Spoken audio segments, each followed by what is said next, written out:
Run, river, run, run through the hills. Run, river, run to the sea. Run, river, run to your place beneath the sun. Run, river, run over me. Hi, welcome to be my guest today. We have back for another encore appearance, a guest who's been with us off and on through the years. We absolutely adore him, James Nicola, James B. Nicola, and he is a poet, the stage director from New York City. He just flew in from Florida yesterday. I think you're staying. Are you staying in this area, James? Yes, staying with my brother up in Holden. Welcome back. He was up in Lancaster doing a gig at the Lancaster Library. Right. And you enjoyed it. A lot. Where are you going to be next time? Lunenburg Senior and Community Center, December 15th, 1 o'clock, free to everybody up in And you get around. Now, how, being in New York City and a stage director, how do you manage to get up here and help be around other people up here? Yes, well, I'm originally from here, graduate of Wachusett, born in Worcester, in the Fairlawn Hospital, and then, of course, they closed the maternity ward. Yeah. I still have family up here, so I come up every month or You two. come up here? And I was taking care of my mom for a long time, so I was up here several years solid for that. And so I just love New England a lot. And you just got through directing what play now? Oh, The Goat by Edward Albee. The Goat, or Who is Sylvia? So, a wonderful play. The Goat. It almost sounds like a Halloween thing. The Goat. Well, yes, The Goat is also, Goat Song is the etymological translation of the word tragedy. So the subtitle has to do with tragedy. And it's looking back at Greek tragedy things through contemporary, and it has a goat involved. A number of you may remember James's book, Playing the Audience, Manhattan Plaza, Stage to Page. Now, was the Stage to Page the most recent one? The most recent one, I yes. I keep these in my library at home, too.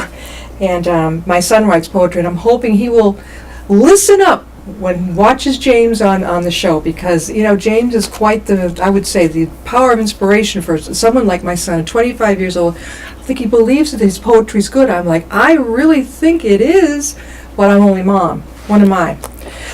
James, you have coming up another book, and what's the name of that now? It's called Wind in the Cave, and it's in production right now, so it comes out just in a few weeks, late November. Yeah. It might be coming from the printers a little bit later than that.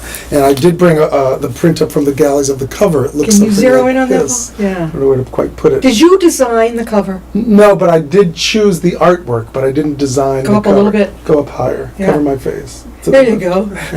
Wind in the Cave. That's what it looks like. Is it going to be black and white like that? It's going to be black and white. I like that. Yes. Yeah. Yeah.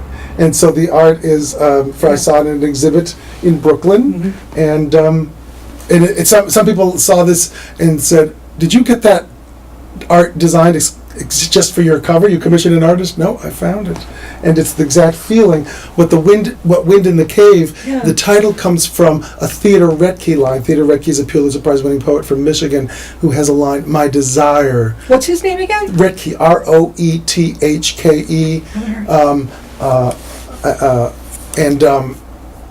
Anyway, here that line, "My desire is a wind trapped in a cave."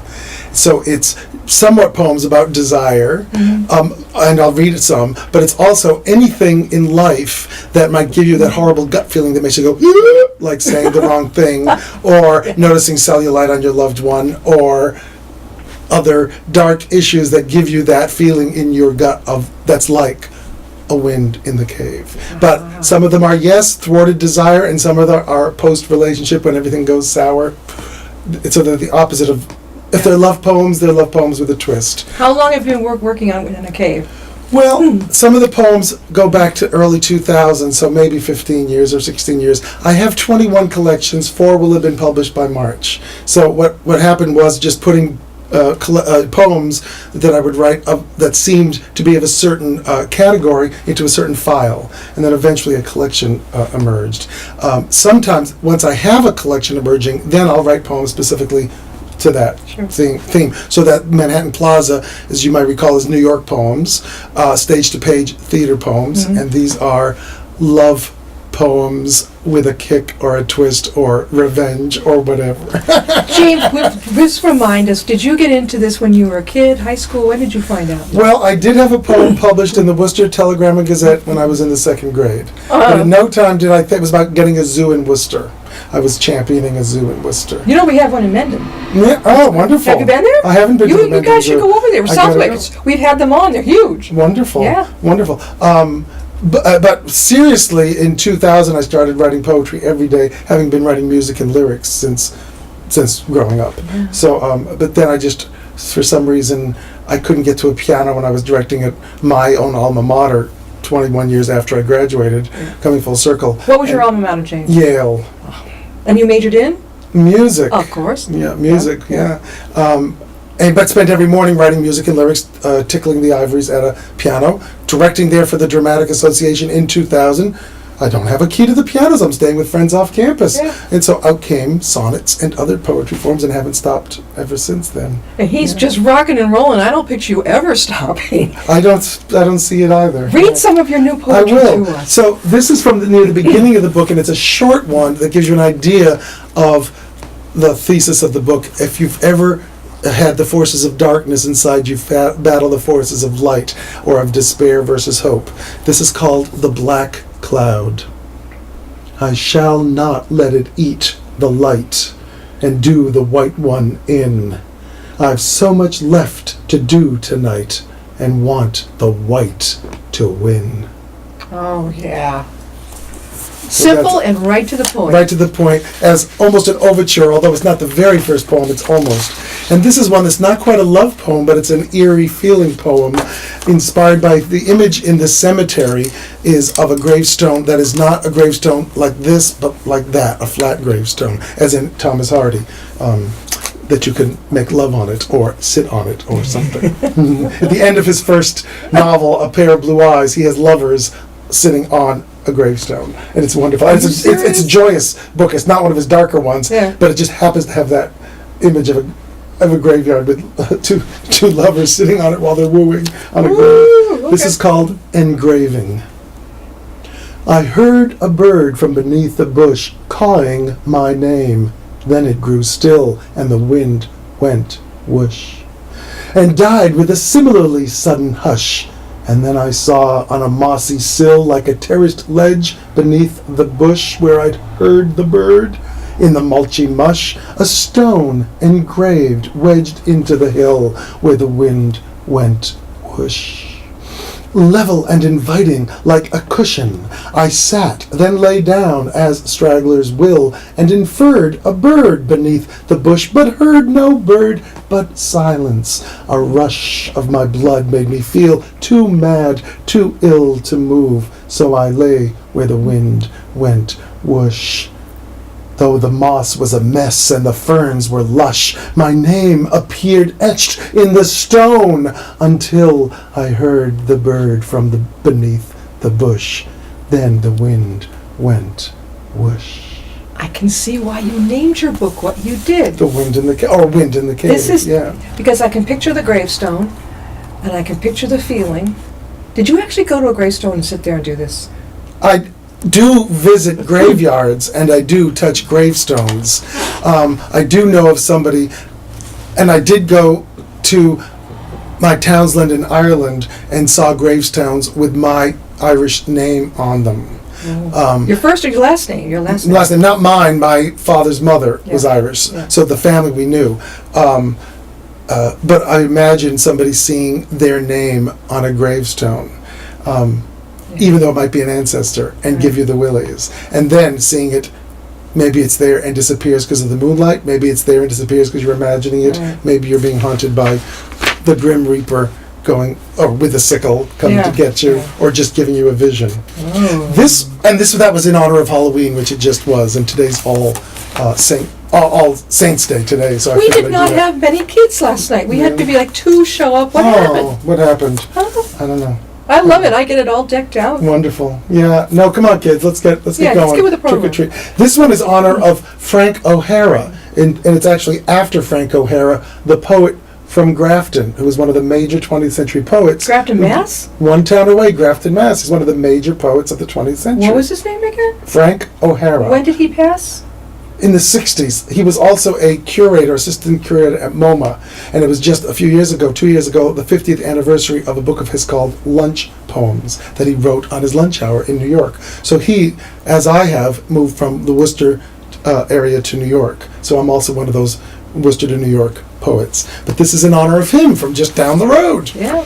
It's called One of Us, and here's the epigraph from Frank O'Hara. Who are you in love with? Me? Straight against the light I cross. That's the epigraph. Yeah. And here's my poem, One of Us. If one of us were in love with the other one of us, and one of us saw the other one of us on the street, one of us should probably cross the street one of these years and make the two of us into one of us. Or not. Oh, I like the way you make it short and you end it on almost, sometimes you've done this before, ending it on a question. You do that. Or something that what happens after the poem Yeah.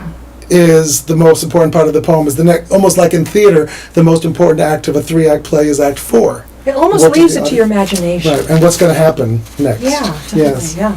This is a poem that's kind of fun with the notion of unrequited love. So now I'm getting to a few love poems. This is the first romantic ones you've come up with, right? Yeah, to be published in part of a collection. Yeah. It's not the whole collection, but it's the bulk of This the is collection. new for you now, right? Well, new for being published. I've written them Yeah. forever, Yeah. but they're pretty, true love poems, as Oscar Wilde said, a true love poem can't be good.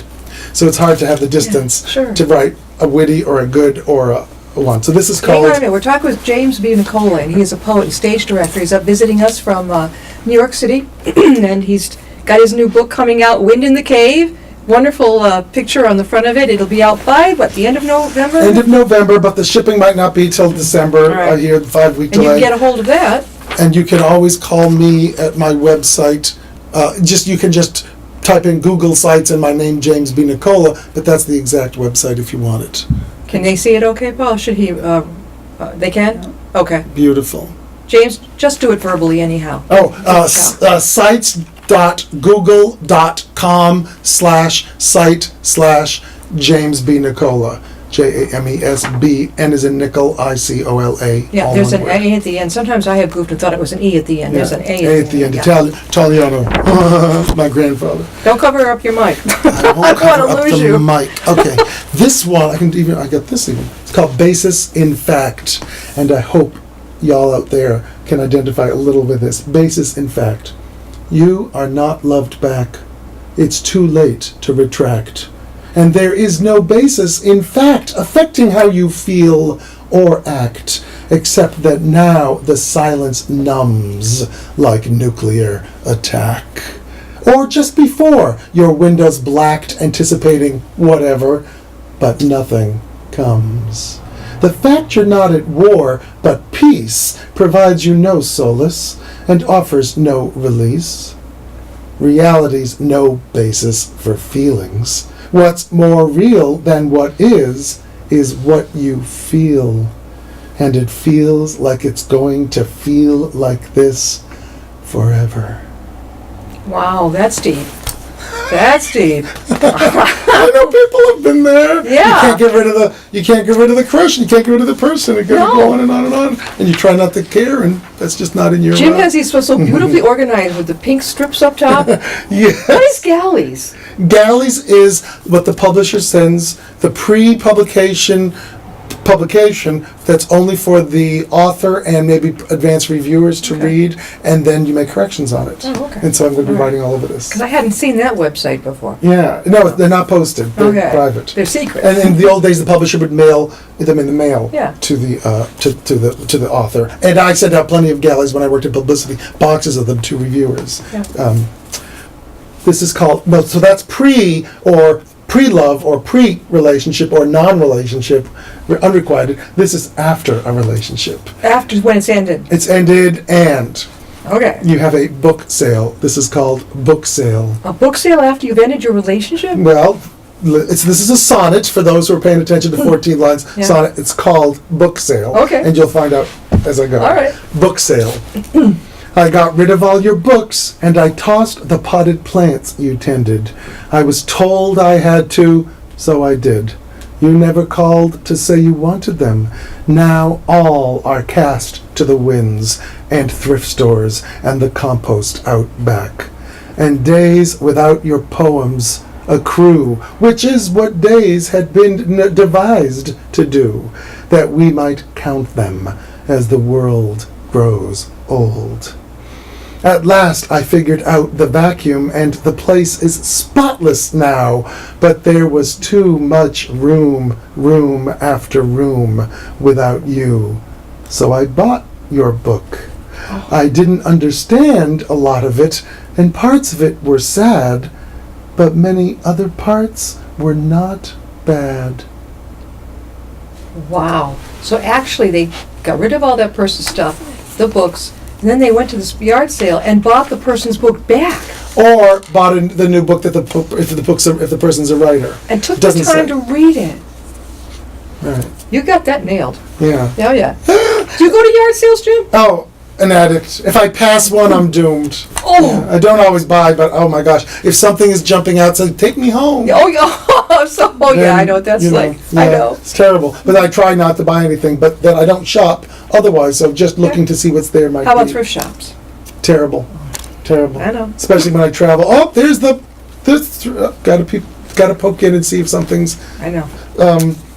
old folks home. So this is a totally different issue. Going to an old folks home or nursery home, but the speaker is comparing their resilience, even though their insides might be rust, to his or her lack of resilience, comparing it to frost. And it goes old folks home.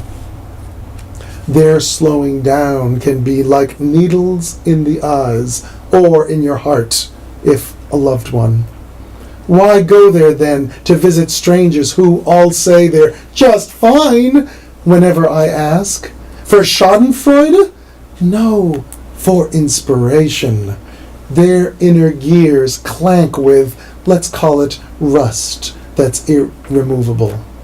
Mine, only frost. So in the absence of a summer sun, slowed by the aftermath of one love lost, I find it a convenient place to bask, that frozen gears, like memories of you, might melt, or I as easily adjust.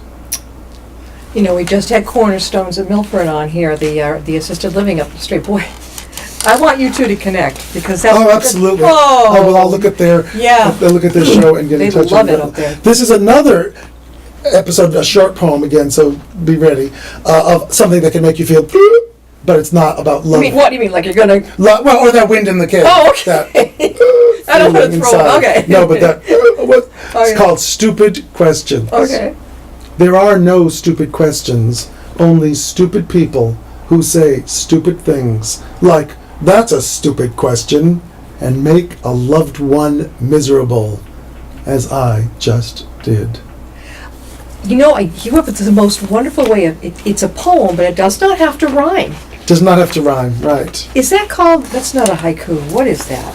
Well, haiku usually doesn't rhyme either, Yeah. but it's just unrhymed. Yeah. It could be unrhymed metric verse or what they call free verse, but etc. I remember learning in school. We went through this in English class, and says it does not have to rhyme. I said, Right. "Oh, cool." But usually when it doesn't rhyme, you're trying to do poetic things, particularly in other ways, Yeah. with images, sounds, And the etc. drama that you do. Beginning, middle, and end, movement. Yeah. There'll still be other poetic things The there. feeling. And the ancient Greeks did not rhyme, so poetry didn't rhyme till the second millennium, after 1,000 or so. You the can tell with troubadours. Jim the feeling in these. You know, it's just you connect in both ways. But here's one that doesn't rhyme, but you'll see the structure of it.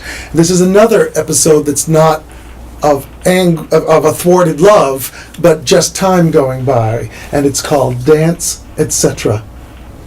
When I dance, my soul dances too. I cannot dance, in fact, without my soul and mind dancing too. If you dance with me, you dance with my soul and mind and heart too. Won't you dance with me and my soul and mind and heart and breath, etc.? When I dance, my arms dance too. I cannot dance, in fact, without my arms and legs dancing too. If you dance with me, you dance with my arms and legs and fingernails and toenails too. Won't you dance with me And my arms and legs and fingernails and toenails and corns and bunions and warts and moles and cellulite, etc. It's like love me with all my warts. You nailed that As one. you get older, there's more to love and there's more flaws to love just physically. Yeah. You know. Now we're getting to the end of the book, and this is a little persiflage or get you back, as if your loved one who doesn't want you anymore told you to go jump in a lake. I've never heard of the word persiflage. Flack, persiflage, banter. There's other words for Revenge? No, just conversation that goes back Okay. and forth. Shots, giving a shot Shots, back. okay. So imagine somebody just said to the speaker, me for today, go jump in a lake and die. Okay. And this is called Retort to an Outgoing Love. I'll jump in the lake, as you've requested, anything to satisfy. Has the water, though, been tested?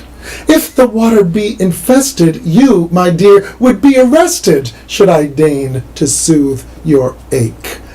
Do what you say, jump in the lake and die.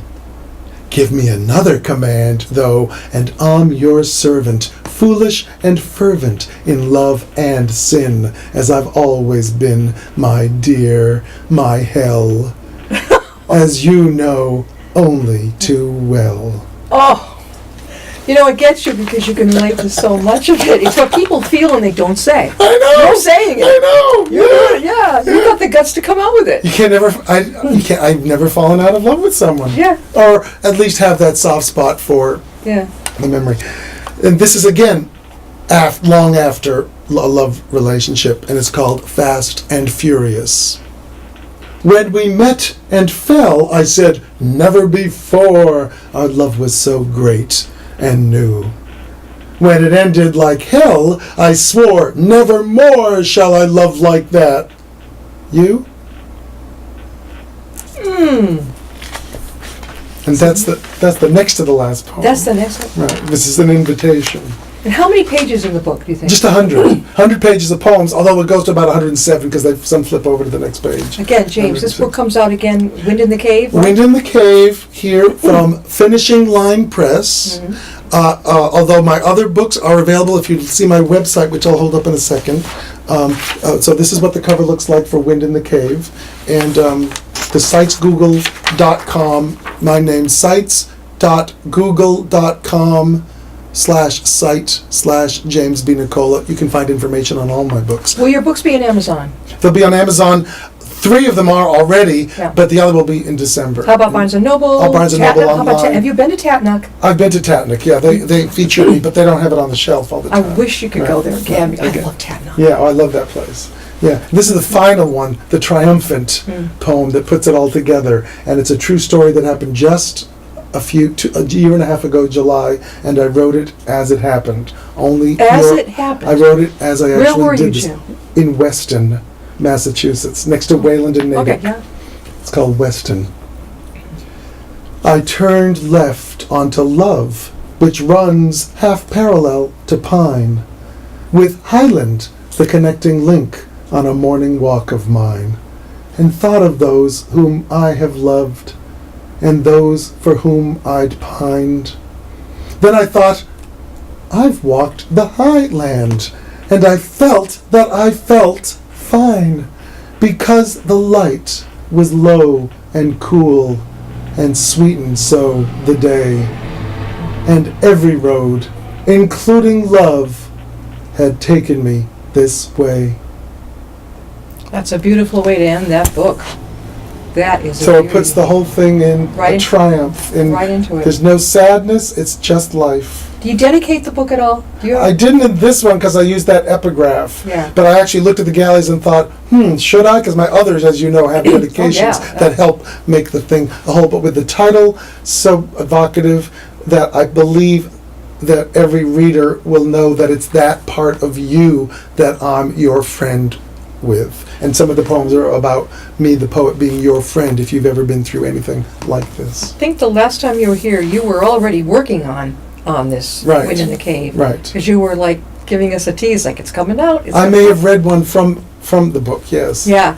You're excited about this. Oh, it's wonderful. And then in March, I have another book coming out with pictures that's Another going to one? be published right here in New England and Maine.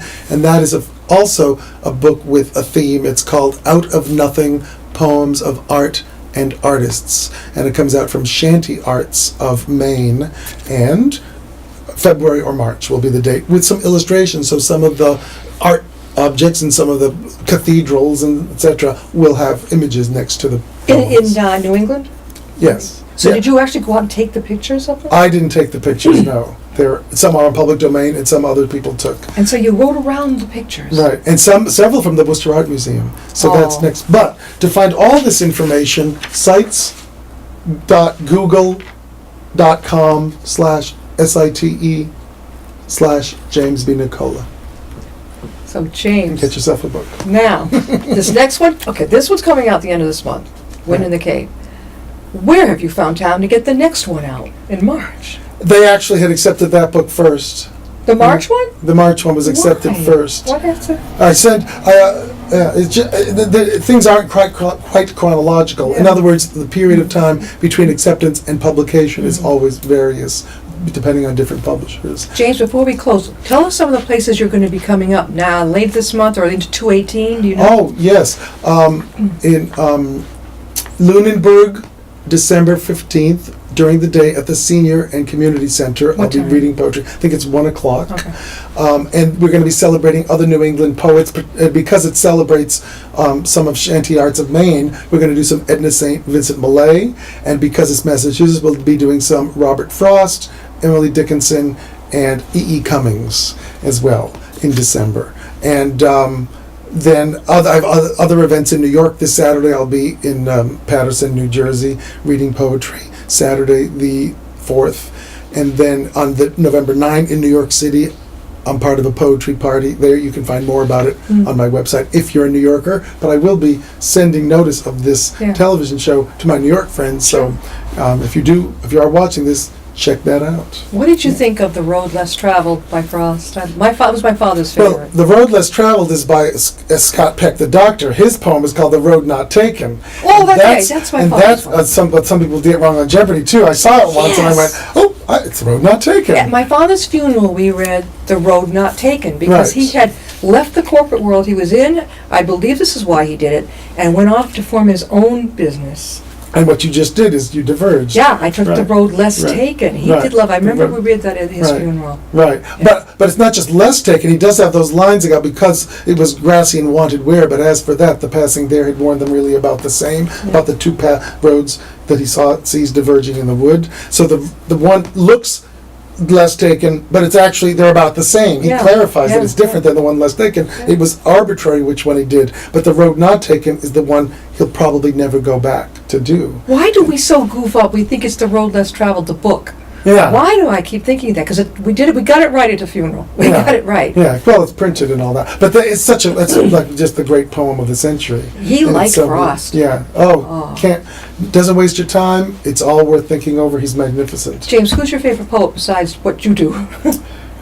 Dickinson probably Dickinson, lately. okay. It's been Yeats. I love Yeats. I love Thomas Hardy. My favorite poem is by Thomas Hardy, and I love a lot of the great Edna St. Vincent Millay, Cummings. Yeah. Oh my gosh, I love, and Shakespeare I've directed a lot of, and there's a lot of things about Shakespeare in my nonfiction book called Playing the Audience. So he probably had the most impact on my work with versification and whatnot.